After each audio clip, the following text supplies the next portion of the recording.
Russia Ukraine সংঘাতে মার্কিন president Donald Trump আসলে কোন পক্ষে? সম্প্রতি তিনি ইউক্রেনকে আকাশ প্রতিরক্ষা ব্যবস্থা প্যাট্রিয়ট দিচ্ছেন বলে যে খবর চাউর হয়েছে তা থেকে কি মনে হচ্ছে? রুশ প্রেসিডেন্ট ভ্লাদিমির পুতিনের সঙ্গে এতদিনের সুসম্পর্কের কথা বলে এখন কি তার পিঠে ছুরি মারলেন ট্রাম্প? ট্রাম্প আসলে কোনো পক্ষেরই না। তিনি নিজেরটা ভালো বোঝেন। তিনি তার দেশ যুক্তরাষ্ট্রের স্বার্থই সবার উপরে রাখেন। ইউক্রেনকে অস্ত্র দেওয়ার যে উপায় তিনি বের করেছেন তা থেকেই তার ক্ষুরধার বুদ্ধি সম্পর্কে ধারণা পাওয়া যাচ্ছে।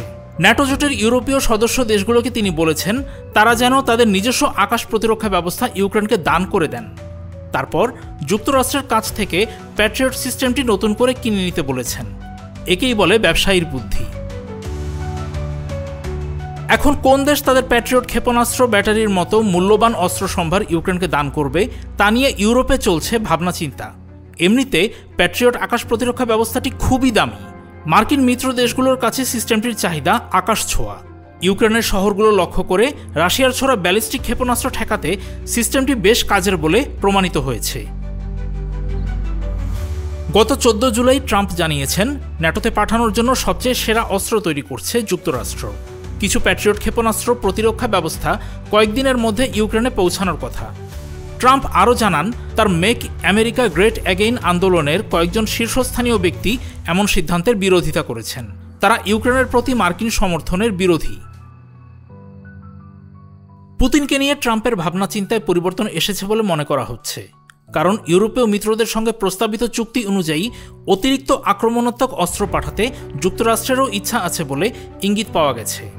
যদিও ট্রাম্প মুখে বলছেন মস্কোতে আক্রমণ করা ইউক্রেনের উচিত হবে না, কিন্তু আনন্দে মেতেছে ইউক্রেন। দেশটি ও তার মিত্ররা অস্ত্র সরবরাহ নিয়ে ট্রাম্পের সিদ্ধান্তের বদলে খুশি। সাম্প্রতিক সপ্তাহগুলো পর্যন্ত রাশিয়ার রাষ্ট্রপতি ভ্লাদিমির পুতিনের প্রশংসা করে আসছিলেন ট্রাম্প। এক্সট্রিম মশার কয়েল প্ল্যান্ট ফাইবার দিয়ে তৈরি, তাই সহজে ভাঙে না, সুগন্ধিযুক্ত ও নিরবিচ্ছিন্নভাবে জ্বলে। ডেঙ্গু, চিকুনগুনিয়া বাহি সহ যে কোনো মশার বিরুদ্ধে দেয় এক্সট্রিম সুরক্ষা। কিন্তু ট্রাম্পের ঘোষণার পর স্পষ্ট যে তিনি একটি কাঠামো উপস্থাপন করেছেন, কোনো খোলামেলা পরিকল্পনা নয়। মার্কিন যুক্তরাষ্ট্র এবং ইউরোপের 10 জন কর্মকর্তার মতে ইউক্রেনের জন্য কোনো সমর্থন কতটা বাস্তবসম্মত হবে তা নির্ভর করে কে কোন সরঞ্জাম সরবরাহ করবে তা নিয়ে সামনের আলোচনার ওপর। এখন আসল প্রশ্ন হলো ইউক্রেনকে প্যাট্রিয়ট কে দেবে, কখন দেবে?